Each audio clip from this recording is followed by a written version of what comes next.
Hey, how's it going, guys? Welcome back to Northern Exotics. On this video, we've just got a few little bits and pieces. We're going to give you a big update on the big Mourning Gecko build. We've got a little modification to do with that, simply because one of our Mourning Geckos is all the way down there being stupid. So we've got a little problem over there we've got to fix. We're going to bring you guys along with it. And the snakes, they're going to get fed as well. There's one there. He's currently hiding out in there. And Popcorn is just ready for food. Check him out. All the way up the back. All the way over there. Sorry about all the reflection, but he's ready for food as well.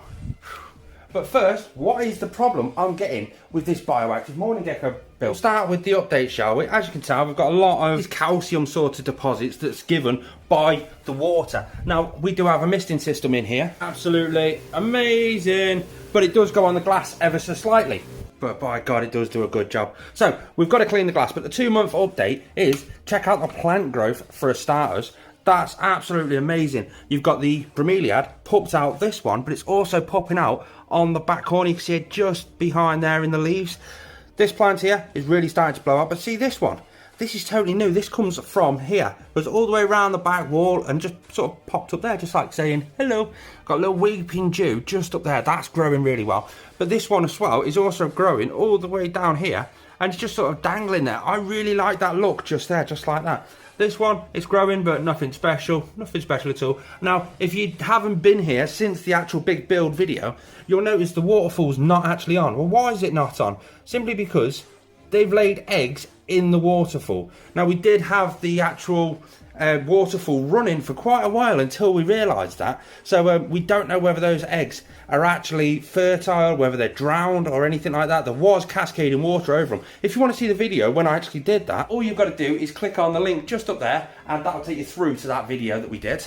But what else has actually happened with this? Well, one thing, the biggest thing, which we've got to sort out today, is to do with, well, let me shut the doors and I'll show you, because this is a story in itself. Now, this is the side enclosure. Obviously, this side is butt ugly, but we've got a modification coming up soon to be able to fix that ugliness. So if you want to see that, make sure you subscribe. The one we're actually looking at today is all the way down there. Can you see the Mourning Gecko just there? You'll probably get a better look if we move this, actually. We'll put that one down there and boom. You can just about see the Mourning Gecko just there. What's it doing underneath the waterfall? Plus, can you see the little eggs there as well? How cool is that? What's he doing under there? Well, this confused me. Well, I'm sat there wondering, is it to do with humidity? Does he need more humidity? And I'm sat there thinking, we've got a fogger on it. We've got the misting system on it. It all should be perfectly fine. I checked the humidity all over the place in all different parts, and it was perfectly fine. So I'm thinking, is he a bit stupid? Is he a bit of a dim one who's sort of run to the litter? Or is there something I'm doing wrong? Because to start with, it was actually inside the waterfall. Can you see how all the little slabs actually overlap each other? He was hiding out underneath one of the slabs. And I'm thinking, why is he doing down there? Why? Why are you putting yourself in so much danger? Then I realised, oh no. Heat? It's getting cooler now, isn't it? We've got the heat bulb there for my boa constrictor Rosie. Boom.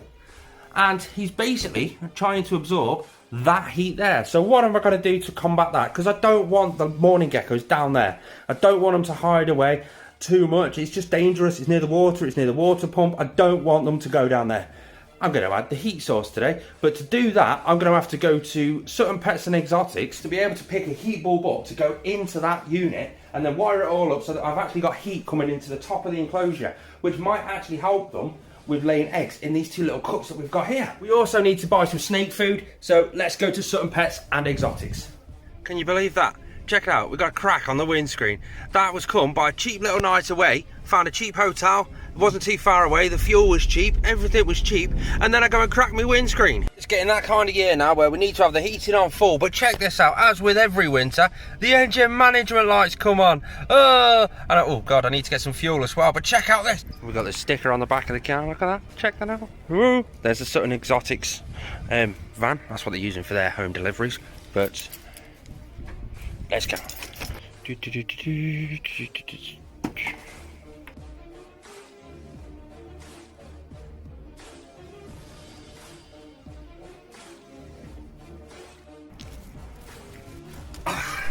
Let's go back to the studio. And we're back in the studio. You've got Popcorn. You can see Popcorn. Look, he's stretching out just there. There's his head there. He's like, I want some food. He can tell there's food coming here. But yeah, that's right.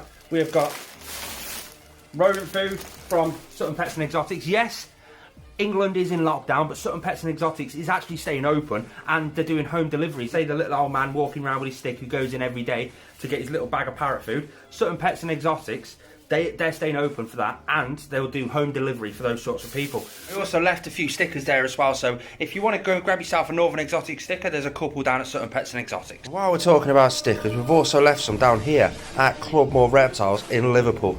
Check them out on their social medias, they're absolutely amazing. But if you want a free sticker, there's a few there as well. We also got our can of Monster, because as if I needed enough energy. And further proof, there we go. I got a new heat bulb, got a 60 watt. Now I'll explain why I got the 60 watt. As you can see, look, there we go. Oof, £5.99. For those people who think I get everything free, Reptile Systems, I still use their brand, even if I have to pay for it, which I did pay for it because I needed it right now. It was there in the shop, I picked it up. But that's not all we got. We actually went to another shop and got some more bits for our big leopard gecko bioactive build. You know, that one just there. We got a big bag of filler, because that isn't going to be just a standard polystyrene sort of thing. Car wipes, we don't want that. Acrylic paint. Check out the colour of that paint. Any ideas what colour the background's actually going to be? Why did I want that colour? Quite simply, because I wanted to have a bit of a sandy background, a bit of a sandy floor, and I'm colourblind as hell, and this says sand on it. That's why. That's solely it. And big bag of screws, because as you can see, you've got the moist hide just over there. Well, that's not actually going to be on show inside the enclosure. That's all going to be encapsulated in. Put it this way, if you want to see the best zoo quality leopard gecko bioactive build on YouTube, make sure you hit that subscribe button, because that video is coming out soon. First job, we've got to get the rodents. We've got 2 and 1. They come in little bags, so I'm just going to leave them in there to thaw out. But while they're thawing out, we're going to go into the reptile room and sort out this heat bulb. How are we going to do that? First thing first, we get the lamp. What do you guys actually think of this lamp? It's just your normal bog standard clamp lamp, but look at that. It's matte black. It looks absolutely amazing.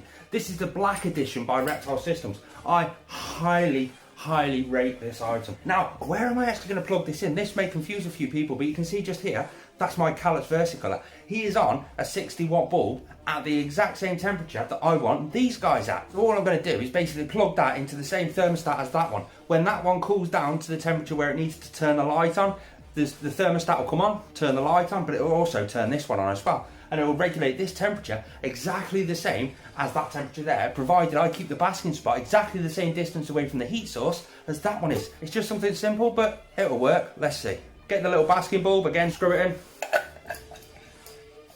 As Sergey would say, dimples. To the top of the enclosure, you can see that's where the fogger goes in. We're going to move the light further back to here. This plug that you see just here, that's just for the waterfall. Obviously, we've turned the waterfall off. The clamp lamp, put it just there. It fits absolutely perfect by the misting system nozzle. Just here is the actual adapter. So we've put one of those junction box things on it. You can see the plug hole just there. It's simply just a case of the Callus versicolor's lamp is actually on. This one is actually on. Obviously, I've laid it down just for security, but that'll do that just there. I'm going to find a way to secure it, because that's not really that secure. I could have done with a bigger one, really. But that is shining a basking spot onto there. It's adding heat into the enclosure, so we're going to get great evaporation, great higher humidity, and the plants are going to love it as well as the mourning geckos. To secure it, I've got this really thin wire. We're going to thread it through the mesh, back up through the mesh, and just attach it to there, just so it keeps it down nice and tight, just like that. It won't fall off the side. Then we're going to trace the wire all the way down the back.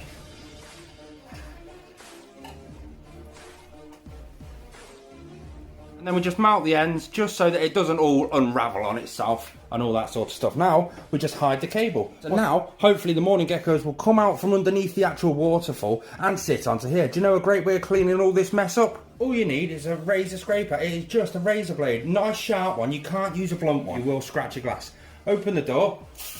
Give it a bit of water just to sort of lubricate it. Put the blade on and go for it. Nice and gentle, nice long strokes. Give it a quick wipe with a cloth, nice and gentle.